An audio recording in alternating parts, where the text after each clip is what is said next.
Di tengah pandemi global COVID-19 terselip cerita di baliknya, yaitu rivalitas Tiongkok dan Amerika Serikat.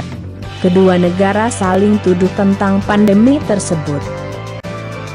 Tiongkok mengatakan virus tersebut dibawa oleh tentara Amerika Serikat yang mengikuti perlombaan militer di Wuhan, Tiongkok.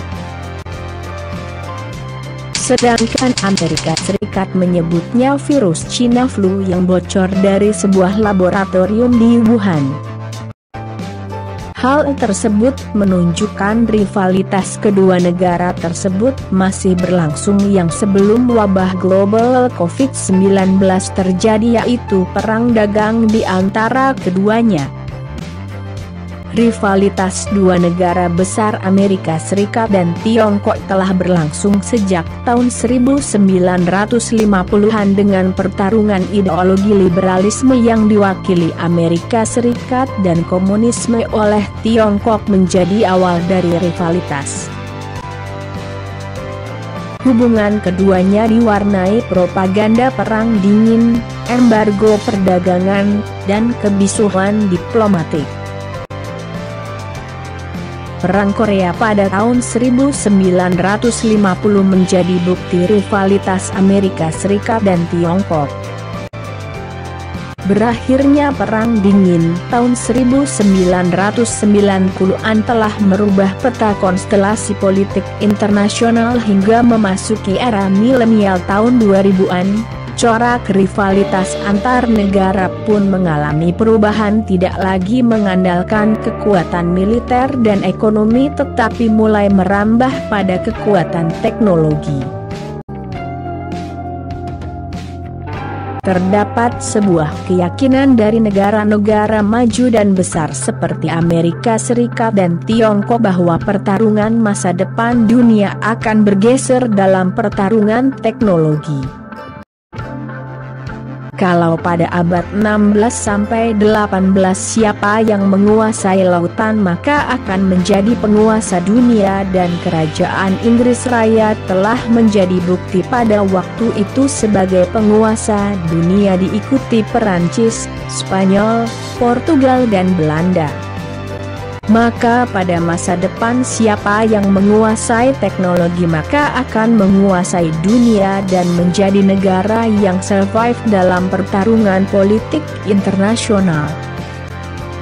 Saat ini rivalitas Amerika Serikat dan Tiongkok secara tidak langsung telah mengalami pergeseran ke arah pertarungan dan penguasaan teknologi, salah satunya industri teknologi 5G.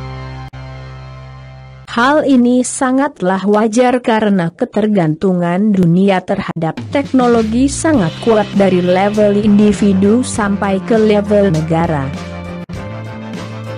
Dikutip dari beberapa sumber, teknologi internet 5G adalah generasi terbaru dari jaringan internet yang menjanjikan konektivitas dan kecepatan unduhan 10 hingga 20 kali lebih cepat daripada kecepatan internet yang tersedia sekarang, serta pengunggahan data yang jauh lebih cepat, jangkauan yang lebih luas dan koneksi yang lebih stabil. Dan ke depan seluruh dunia akan menggunakan teknologi tersebut. Tiongkok dan Amerika Serikat saat ini tengah dalam perlombaan untuk mengembangkan dan menyebarkan jaringan teknologi komunikasi 5G dunia. Tiongkok telah berupaya untuk mendominasi secara global dalam teknologi ini, dan Amerika Serikat baru sadar akan kenyataan bahwa mereka berada dalam persaingan yang serius, dan Amerika Serikat sementara jauh tertinggal dari Tiongkok. Saat ini perusahaan Tiongkok seperti Huawei sangat progresif dalam pengembangan industri 5G, bahkan sebagian besar komponen ponsel yang ada di dunia saat ini adalah buatan pabrikan Huawei. Hal tersebut menjadi ancaman serius Amerika Serikat sebagai negara yang tidak ingin kehilangan pengaruhnya di dunia internasional. Siapapun yang memimpin dalam sektor ini secara global kemungkinan akan memimpin di banyak sektor lain di masa depan. Kontestasi industri teknologi 5G sebagai penopang revolusi industri keempat adalah kompetisi strategis besar dan Tiongkok saat ini berhasil melalui jagoannya, Huawei. Raksasa telekomunikasi ini telah secara agresif berusaha membangun jaringan 5G di seluruh dunia dengan bantuan subsidi besar dari pemerintah Tiongkok. Huawei telah beroperasi di 170 negara, melalui kontrak 4G yang ada dan kontrak 5G yang baru. Sementara itu, perusahaan telekomunikasi utama Amerika Serikat hampir tidak memiliki kehadiran 5G internasional. Bagi Amerika Serikat, progresivitas yang sangat cepat Huawei dalam pengembangan teknologi 5G tentunya menjadi sebuah ancaman. Jika Huawei memenangkan persaingan untuk menerapkan 5G, internet yang tahun 2030 pada saat seluruh dunia sudah menggunakan teknologi tersebut, artinya 10 tahun ke depan Amerika Serikat akan kehilangan tempatnya sebagai kekuatan superpower serta teknologi terkemuka di dunia.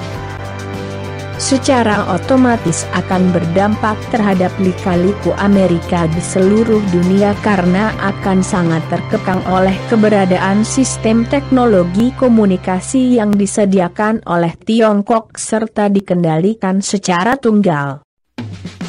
Kedepan rivalitas Tiongkok dan Amerika Serikat masih akan terus berlanjut. Keduanya akan tetap bertahan untuk menjadi aktor penting dan saling berebut pengaruh dalam politik global.